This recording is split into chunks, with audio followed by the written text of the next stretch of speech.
Hey, this is Eric from Catching Light. Hey, this is Hemp. Hey, this is Glenn. Hi, I'm Steve-O.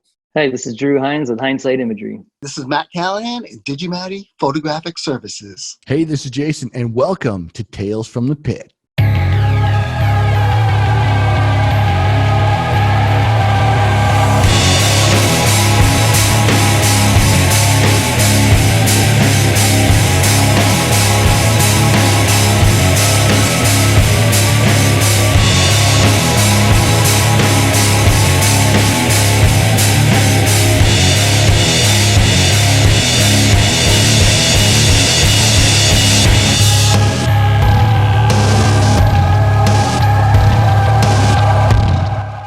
Hello and welcome to Tales from the Pit, the behind the lens access for the entertainment industry and the creative people involved. Today we are talking with Brian Hardaswick, and Brian is the front of house audio engineer, production manager, you name it. He's kind of covers all of that spectrum, and he's going to tell us a lot about it today. So Brian, welcome to the show. Thank you for joining us. Hey, thank you for that introduction, and thank you for having me. I've been looking forward to this for a while, and we finally made it happen. Yes. Awesome. Yes. And you've been to our venue a few times. You and I have talked in the past and stuff like that, and a few shows and stuff like that. But what I'd like to start off with, if you don't mind, is can you tell us a little bit of your journey, what your history was, how you got started, and what led you to what you're doing now? Absolutely. I'll give you the short version because we could talk about this for hours. It started definitely as a young kid. I remember like 1993 or 94, just a wee little kid, watching Guns N' Roses on the VMAs. And, it was my mom and I growing up my whole life, only child, single mom. So she worked a lot as a nurse and trusted me at home a lot when I was little. And so I used to watch MTV relentlessly. And I remember seeing Guns N' Roses, and I remember like a close up of Slash on MTV. And I thought like that moment changed my life. And my aunt also lived in the same town. She worked at a music store, and it was like the old school, smelled like Nag Champa, t-shirts on the wall, ugly yellow tile on the floor, when they actually had records and CDs for sale. And I would sit behind the counter when my mom would drop me off, and the owner of the store, Rick, was one of the coolest guys in the world, would just give me boxes of CDs to take home. And so I would just go home and just listen to tons and tons of CDs. And I didn't realize what was happening at the time, but it was wiring myself to love music, and not just love the music, but the artist, the imagery, the lifestyle, the story that goes with it. And that just progressed. Fast forward to middle school. I set up all the audio and helped build all the sets for all the musicals and plays in my school. At the time, I was just getting out of class early to build stuff. So I was like, this is cool. I can get science classes, make sentences. And then come out of high school, I was my first band in 2005. And I was like, I'm just going to move to LA and make it as a drummer. What could go wrong? And, my mom was like, I support it, but I suggest a degree as well. So I ended up going to school for audio engineering, and all through college, it was a fun program, but I had no intentions to be an audio engineer. It didn't excite me. I was more excited to become the president of student activities, the president of student government, the RA leader of the dorms, because I was becoming a leader and working with people and creating. And so I learned way more about myself than I did about audio in college.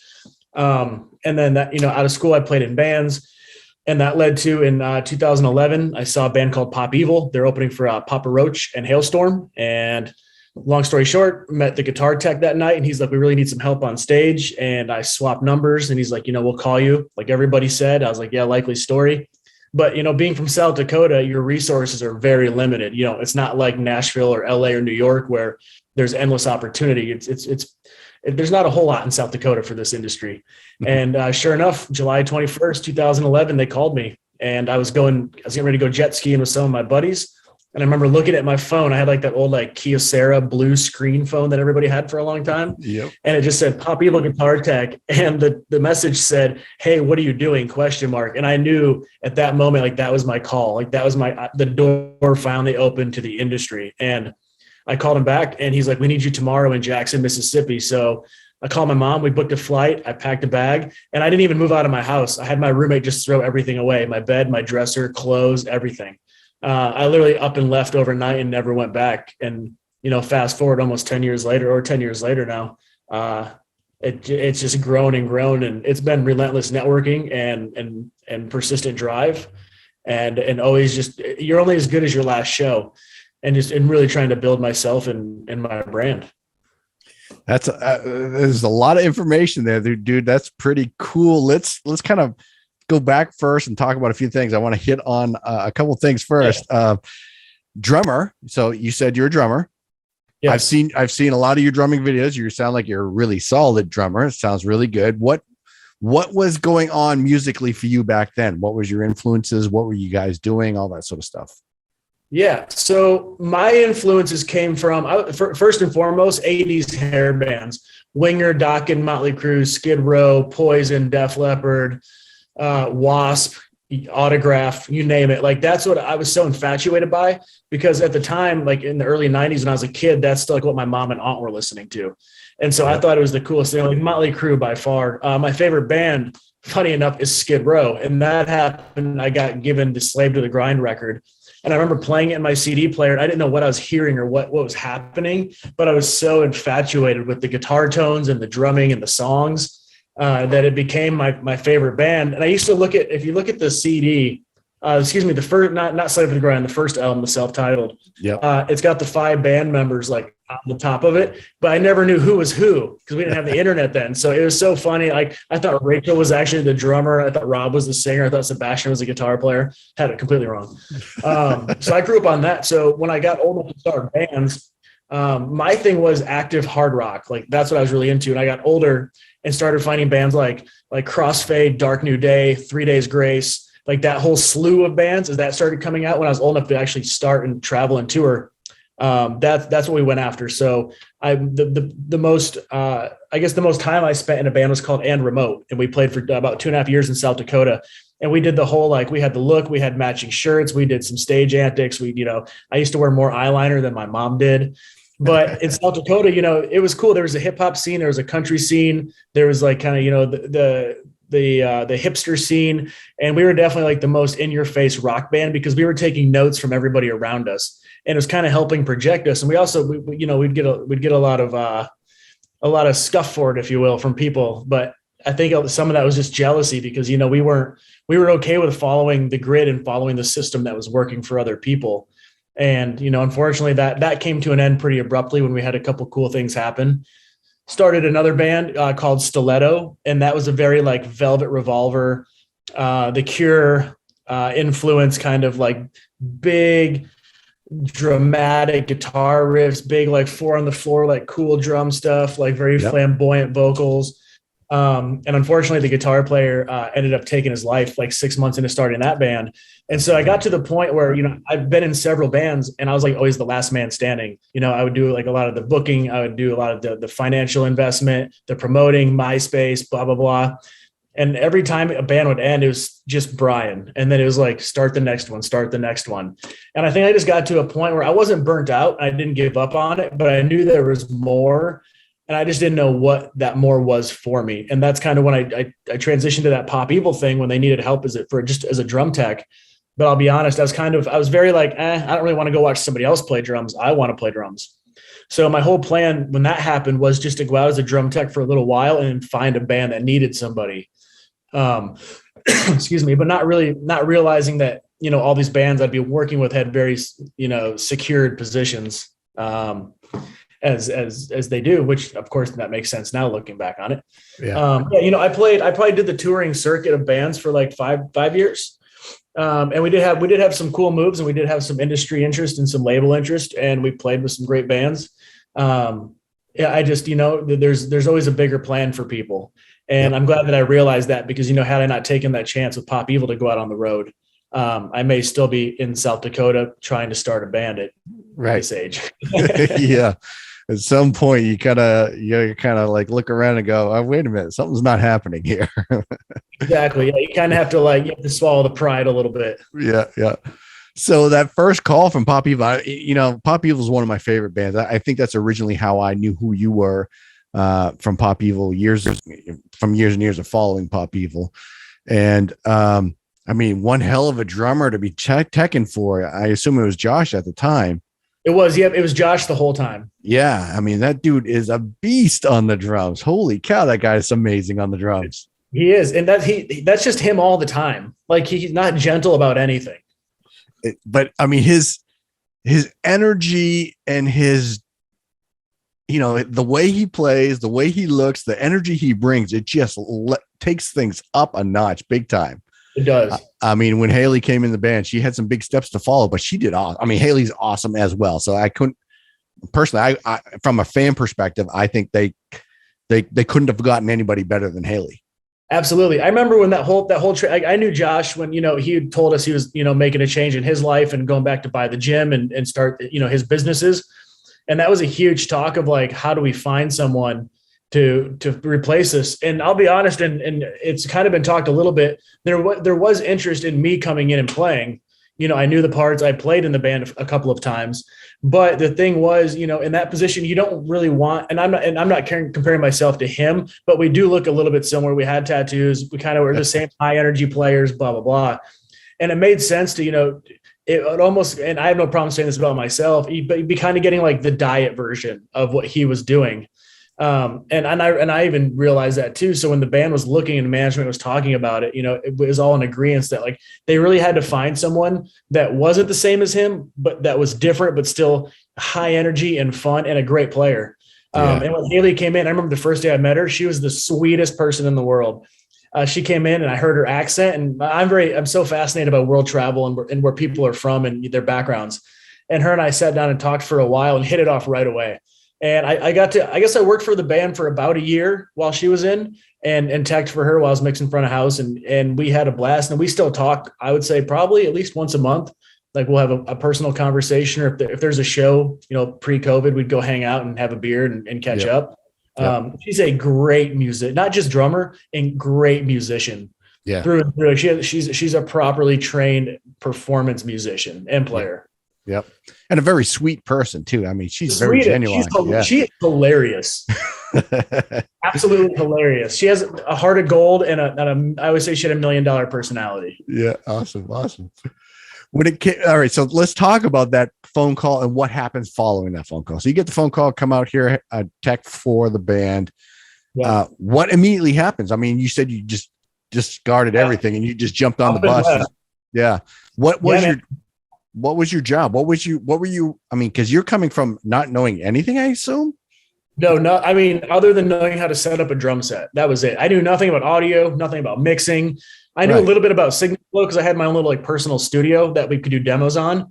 But it was 100% fake it till you make it. My goal is to get on that bus and stay on that bus. And I actually worked for free for probably the first half a year. I think we got like $100 a week to survive on. Oh my God. But when you're 21 years old, like you have nothing to lose. Right. Like we got food and booze on the rider. So what more do I need? Yeah. You're all set. Yeah. Your retirement plan's not really kicking in your head at that point. I flew out the next day. I called my mom and I was like, this is the call. Like, this is that moment that we've talked about. And she knew, she could tell from the sincerity in my voice. And so we booked the flight. I flew to Jackson, Mississippi. Showed up at the venue and like I met Josh right away off the bus and I was like, hey, I'm Brian. I think I'm supposed to be setting up your drums. And we went through all the motions, and it was us, Blackstone Cherry, the band Lansdowne, and King. And so we had like 20 dates, and every day was just listening. Like it was like head down, ears up. Yeah. And just listening and watching and trying to do the best job I could and still be fun and not let everybody see how intimidated I actually was. Yeah. And it was great, man. It became family. Within the first month, I knew like these guys were cool. And I ended up staying with them for like 6 years. That's where I really progressed. Like it went from drums to monitors. I would notice on stage that like the wedges were feeding back and things didn't sound good. I'm like, well, I think I can fix that. And so I started learning about that. And then we got a playback rig and I knew computers well. And I'm like, oh, I can operate that. And then I ended up buying my own mixing board. And then in 2015, I was like, I want to mix sound out front. Like I want people to hear what I can do, what I think I can do. And so they gave me a shot to do it. And that's where I really like people in the industry and mentors and friends of mine really started to see me progress fairly quickly out front. It started to make sense really fast. I'm like, oh, I can do this and I can move this and I can delay that and I can mix this. And that's where I think my confidence really started to shine was when I got moved out to front of house, because I still got to be an artist. I still get to mix and create, and take a piece of art and expand it for people to hear, audibly expand art. Yep. Yeah, I want to jump into that, but I want to hit a few more things first before we talk about that, because I got, that's, you're one of the best when it comes to sounds that I've seen. I've been part of the show or experienced the show, and I was like, man, your sounds sound fantastic. But anyways, before we get to that, so for drum tech, what is required of a drum tech? So you're kind of learning this for people watching. They may just think you set up a drum set. That's it. Or what's your day like when you're doing that? Yeah, you come in, at least, and there was always, Popevil was always a very group effort. We would come in, look at the stage, measure the stage out, figure how many amplifiers we could bring in, if we could bring in lights, what backdrop would come in. So I was always a bit involved in the logistics of the show. But with drums, you build the drum kit, you build it exactly the same every single day, because, he's coming in, he does hit harder than most people. He's more animated, more active on stage. So, you bolt things down to the riser, you strap them down just so, stuff's not moving all over the place. You change drum heads when they need to be changed. You check like chains on the pedals to make sure they're not getting rusty and worn out. You make sure cymbals aren't cracked. It's no different than keeping up the maintenance on your car, but instead of, 600,000 miles, you're doing it every 3 days. Right.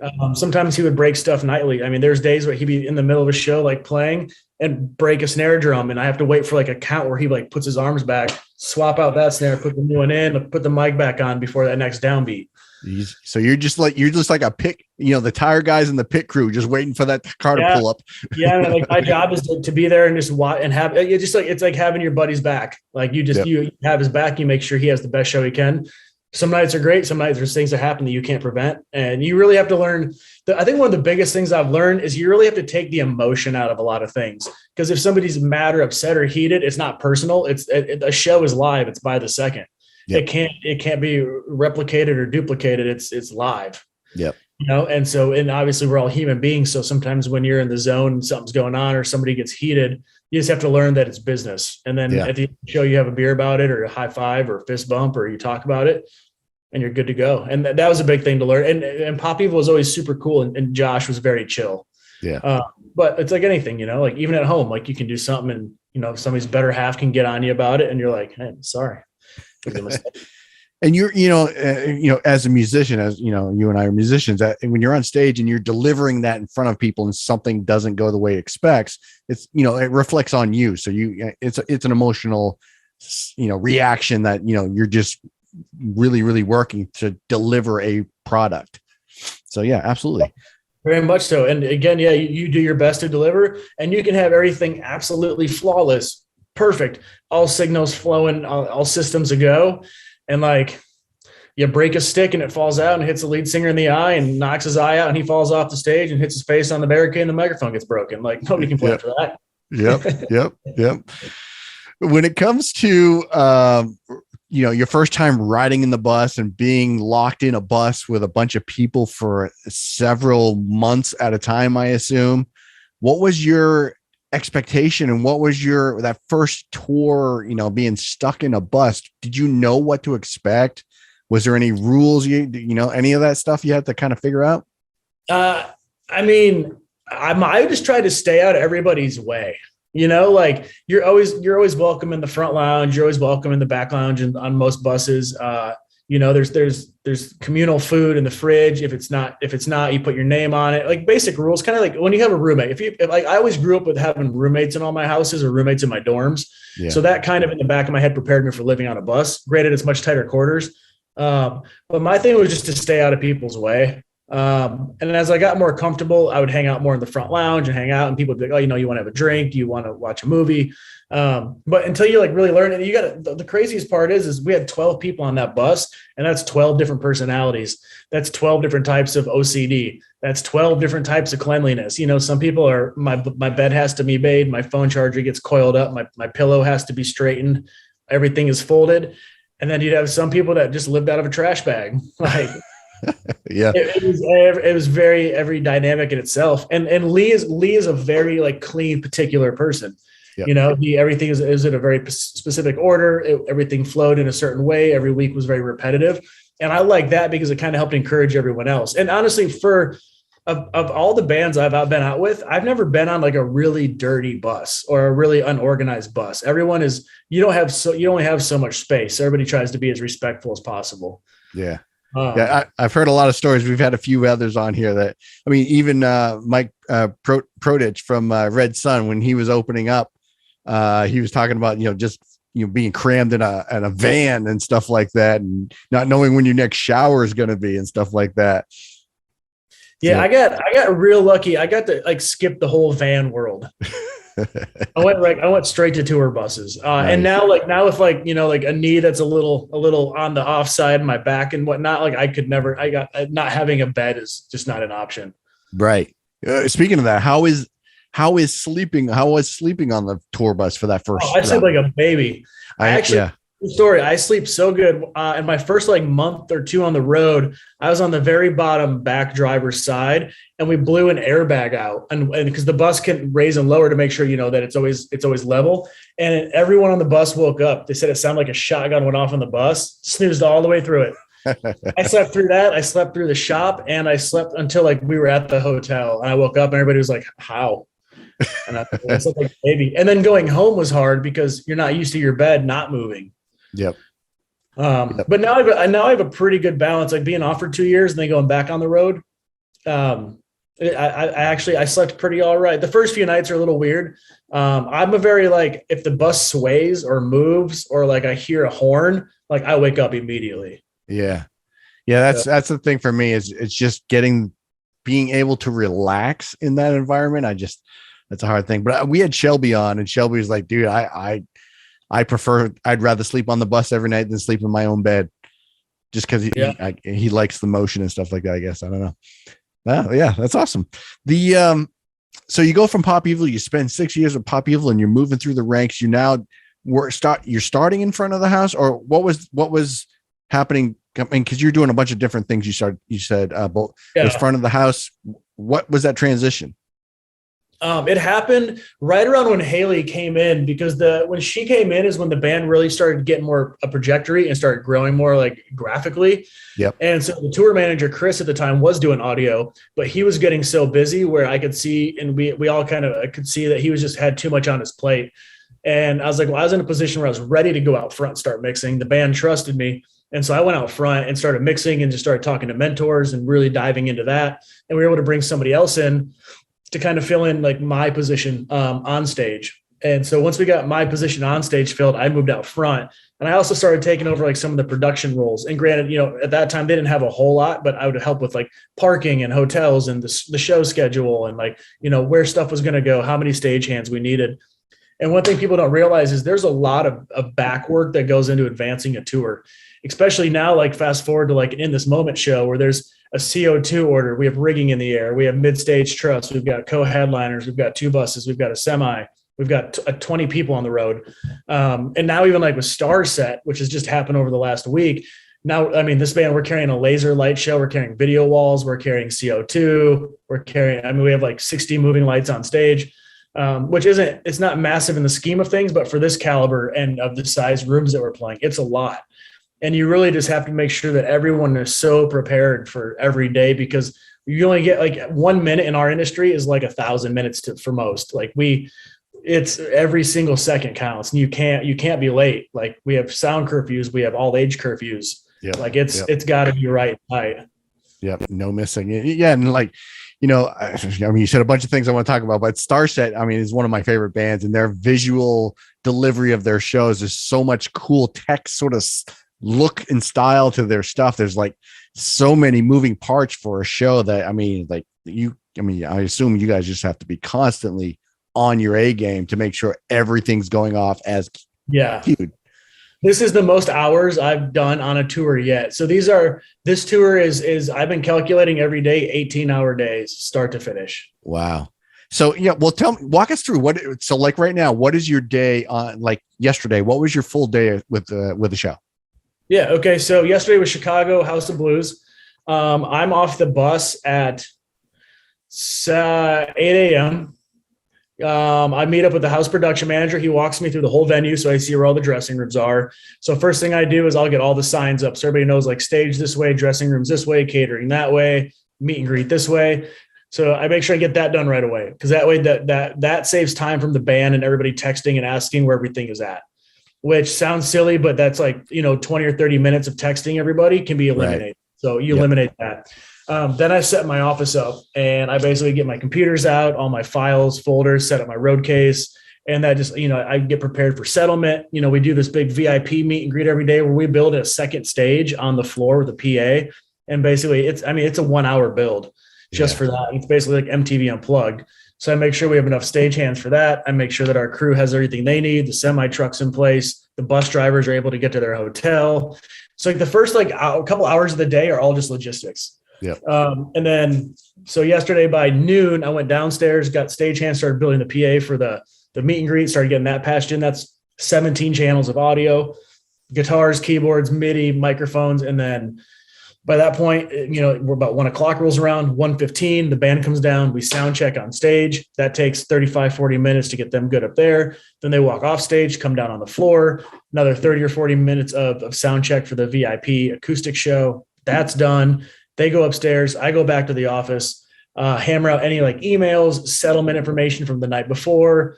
We have a huge food pizza order that we have to do for meet and greet. So I have to order that, make sure that gets there on time, make sure that's set up. Next thing you know, the band's coming down. We do a 1 hour VIP show, get that done. Then we have to pack that whole thing up, send that back in the truck. Then we have 2 support acts that have to get up on stage. So we get them up on stage, get them sound check, then doors open. So for example, yesterday, once doors were open, I was pretty well caught up on my day. And then, last minute, get a text from Zach from Shinedown, and they're all like, "Hey, we're coming to the show tonight." And I'm like, "All right, copy that." So you got to get just get their credentials taken care of and security and bring them in the back door and make sure everything's good there. And then, Ron had 8 people in his family coming out. So we had to get them settled. And then you get a guest list done. And at that point, it's almost showtime. And I realize I haven't eaten yet. So then I have to find something to eat real quick. I always try to make a time to call home for just a minute, at least to show my face and say hi. Next thing I know, I'm mixing the show. Show comes down, pack up my gear, go upstairs, settle the show with the promoter, make sure we collect cash, get all the payments done. And then by that point, the band had to go to a VIP after party at a place called I think it was Radio Room or something. So I get them over there and make sure that the Shinedown guys get over there and security's over there, and that's good to go. And then by the time that's over, we have to make sure their bus can come pick them up. So you get the bus driver out of the venue, get them on the bus, send them to Detroit. And then I still have a whole crew of people that are out scattered about. And I have to make sure that they know bus call is ready to roll at 4 a.m. And then by that point, next thing you know, it's 2, 3 o'clock in the morning, and then go to sleep and show up in Detroit, do it again. Damn, man. There's so much going on. I mean, I can't even. How do you organize? What are you doing to keep yourself organized? I mean, there's so much stuff there. I mean, you probably have programs, applications, all that stuff. Yeah. So, we have a thing called Master Tour that everybody has on their phone, a digital schedule, obviously, so everybody knows the schedule. For me though, I'm a very just A to Z type person. In the mornings, it's signage, dressing rooms, hospitality, settlement, get everybody their buyouts, make sure load-in is done. All right. At noon, I start building the VIP. At 1:15, I have to go do sound check. At 2:30, we have to do VIP. At 3:45, pizza has to be there. But I keep a very to the T schedule.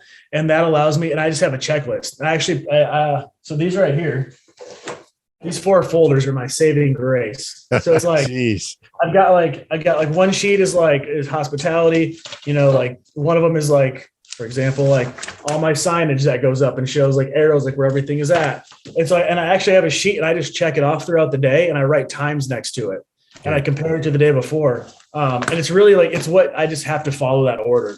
Yep. And this tour was kind of different because I came in 5 weeks after it started and, had to play catch up and I had to go through a whole slew of emails and vaccine stuff and financial stuff. But I get it. It makes sense to me. I'm very good at taking on a lot and being able to disperse it and categorize it and group it and solve. I like problem solving, logistic problem solving.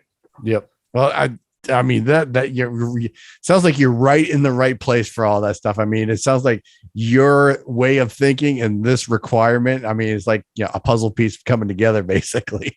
Yeah, it's like when you get those giant 1,000-piece puzzles, but you have 7 minutes to solve it. Jeez. Wow. That's a lot. I mean, that is a lot of stuff going on. And we're talking, how many guys on the road for this show? This is 15 total, I believe. One bus or two buses? Two buses and a semi. Oh, okay. Yeah. So yeah, 15. So you're managing 4 bands total. It's probably like 35 people. Oh, right. The other bands. Yeah. So you got to keep everyone organized and on task and all that sort of stuff as well. Damn. Yeah. All right. So let's jump back to the front of house stuff. When it comes to front of house, what, for people who don't know what that is, what is front of house? What is required there? So front of house is, it's where my mixing board is located. You're out front. You're in front of the band, front of the house. The house is the venue. So that's where the term front of house comes from. Yep. And I'm amplifying the source. The source is the band, whether it's the guitars, the drums, vocals, playback, cymbals, tracks, backing tracks, whatever it may be. I get sent a source and I amplify it for the crowd to the room. And like this band is like 45 channels of audio that I'm mixing. Wow. In this moment, it's almost 50 channels of audio. Wow. Our VIP meet and greet alone, like I said, it's 16 or 17 channels. So really, what I'm doing is I'm taking all of these inputs, and the way I think about it is like, it's funny when I mix, my eyes are closed most of the time because I'm just so focused on what's happening in front of me. But I picture like a square in front of the stage, and it's a puzzle. And if there's one piece sticking out, I have to figure out why that piece is sticking out and move it back into place to keep a cohesive puzzle. Yeah. Before the band even comes in, I have to tune the PA. And what that means is I send pink noise or it's static.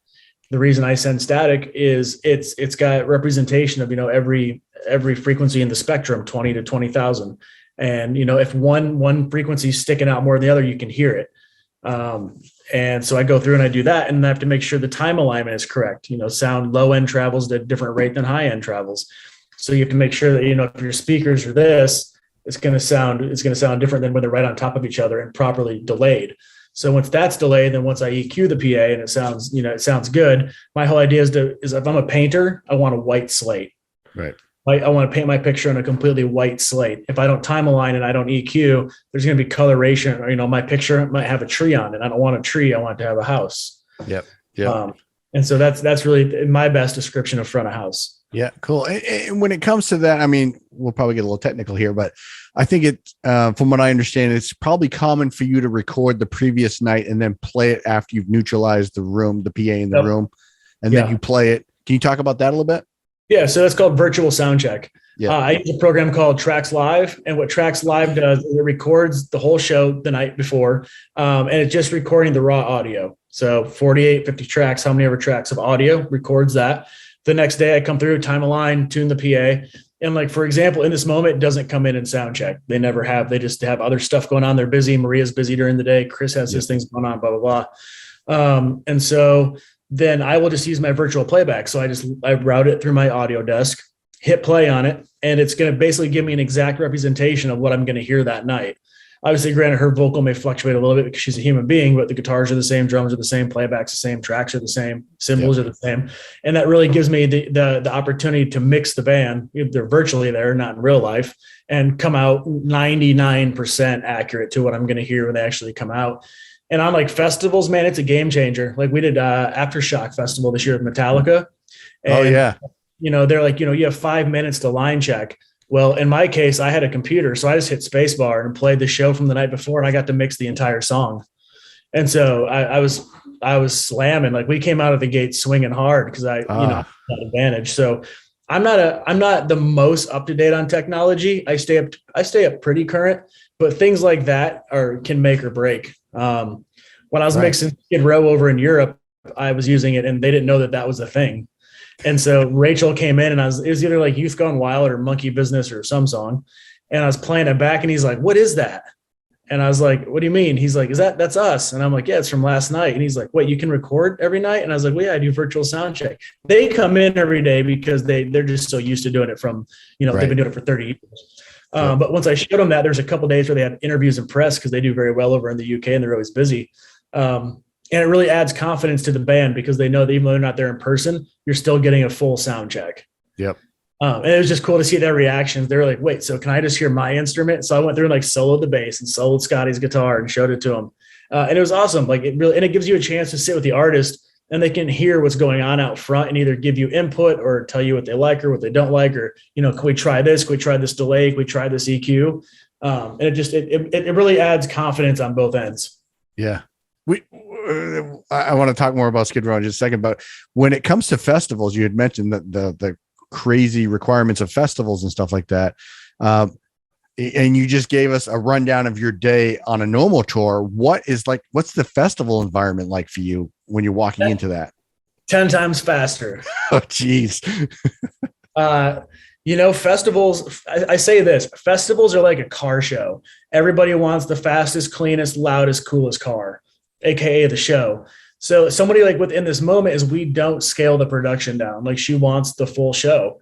Yep. And I mean, the last tour we did, we had a semi, this whole crazy, like the big castle house set and like her giant riser and all the fog and lights. And we were building that in 30 minutes on a stage and getting it off in 10. I don't know how we did it.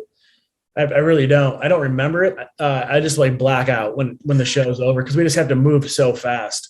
But that's your time to shine and really show off your car or your show.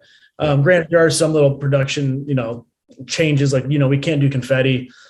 We don't have the front drop, et cetera, some things like that. But as much of the shows we can fit, we do. You show up, you wait for your load in time, you utilize every single tiny little bit of stage space. Like people would be like, oh, you can't fit something there. I'm like, I can put 6 drum sets right there.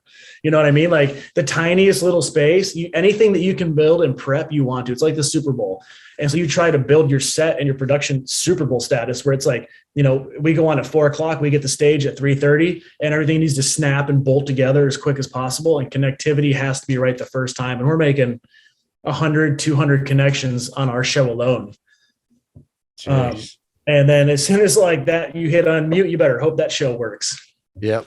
And you're probably going on at different times of the day than you normally would, Yeah, sometimes we play at 2 PM. Sometimes we'll play at 8:00 at night.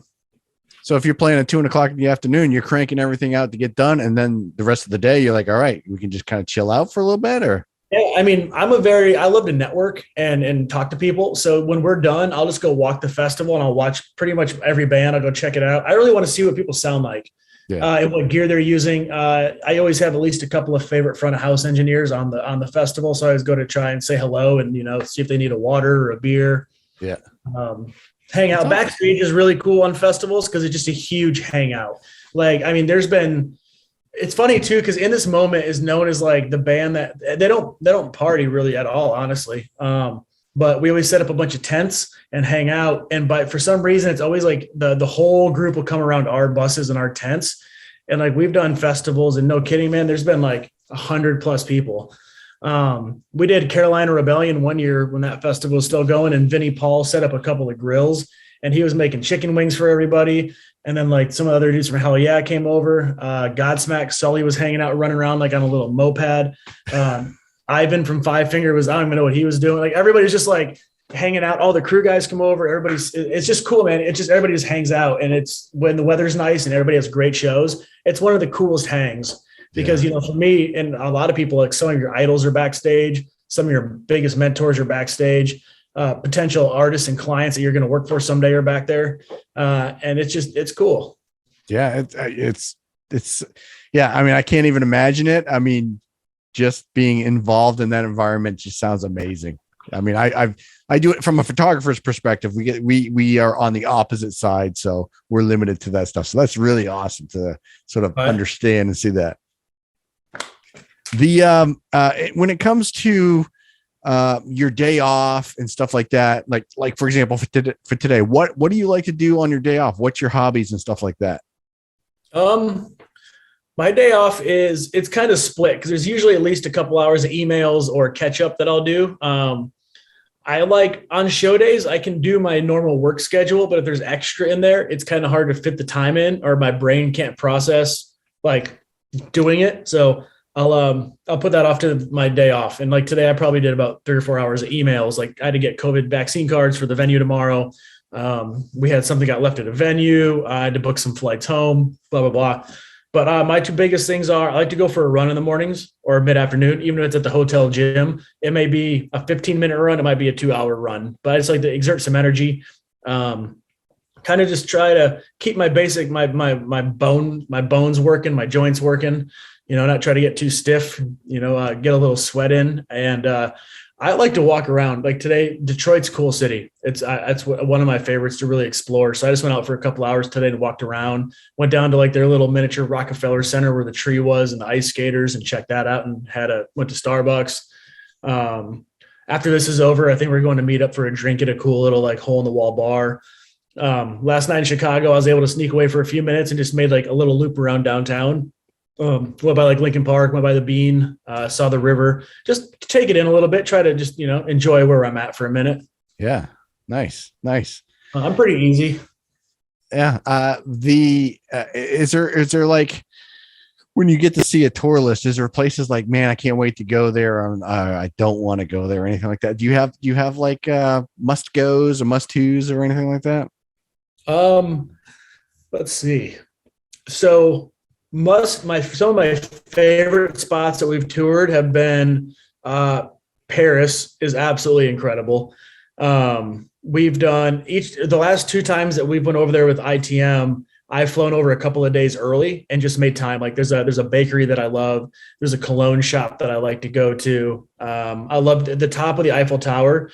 It's one of the coolest views in, I would assume, the world. The first time I went, I was like 23 years old, quick little story. And I went up there and, like punk 23-year-old kid, they have this like little sweet old lady with a cart that sells little glasses of champagne, and it's like $7 US. And so I got one and I was drinking it, and I was just, I didn't really think much about it. I was like, oh, cool, the Eiffel Tower. And there's this couple that was in their 70s or 80s. And I overheard him say something along the lines of like, he's like, I love you so much. He's like, we've waited and saved our entire life for this one moment to be up here. And like, here's like 23-year-old Brian, just like drunk off of champagne on tour with a rock band covered in tattoos. That's just like, cool, whatever, it's Paris. But that moment actually really kind of changed my life a little bit, because I was like, wow, how lucky am I at this age to be here right now? Yeah. And I've been back probably I've been up there at least 5 times. That's awesome. And, every time I go now, I always FaceTime my family and my mom and friends, and really try to take that in. Nice. Amsterdam is incredible. Mm-hmm. I love Amsterdam. The people, the camaraderie, the shops, the nightlife, it's so much fun. And, as far as the US goes, honestly, your venue is the one that gets talked about the most. You have the coolest backstage. You have the treehouse. You have the best catering. You have mini golf. Yeah. In the pool. Yeah. I was going to say, we've added a few things, but I think they were there in 2019. Yeah. You guys just need to put in like a zip line and a go-kart track. I think they were talking about opening up an actual water entry spot so you can get a boat and go out into the lake and stuff like that. Dude, yeah, it's wild. Like, of every venue and every tour, whenever we see that pavilion on there, it's like, yes, like it's the best. Yeah. And they really do it well. I mean, we've won some awards and stuff like that, and that's what the goal is, to really make this the best experience, not only for the fans but the bands as well too. So so that's the goal. For me, if I had to pick a place I don't like, I'd probably get shunned by so many people when they hear me say this. I do not like New York City. Oh, really? And as a visitor and vacationing, love it. Yep. Working in that city, do not love it. Yeah. It's so, I mean, the union, we're fortunate for the help, but the union is so strict, and they're not bad people. it's nothing disrespectful, but it's so specific to their wants and needs. And when you have so much production and so much to move, you really just have to set the tone for the day to be good. And you really just have to be on top of your game. And cause you can't touch anything. You can't move anything of your own. You can't be in your own trucks. Yeah. You really have to rely on people to keep the day moving. Wow. And it's not a bad thing, but you get so used to your flow, and then you get to a city like that, and it's very much their way, not your way. Right. And so that, I shouldn't say I don't like it. It just can make for a very long day, an intense day. And it's really down to attitude and personality can make or break it. Yeah. Yeah. You guys are rolling into probably the center of most big cities and stuff like that too. So I don't know. Yeah, I'm in the heart of downtown Detroit right now. I'm 1 block away from the city center. Yeah, that's awesome. Thanks for watching part 1 of our interview with Brian Hardaswick. We hope you enjoyed it. You can check out our other guests on all your favorite podcast locations, on YouTube, and on talesfromthepit.net. We'll see you next time.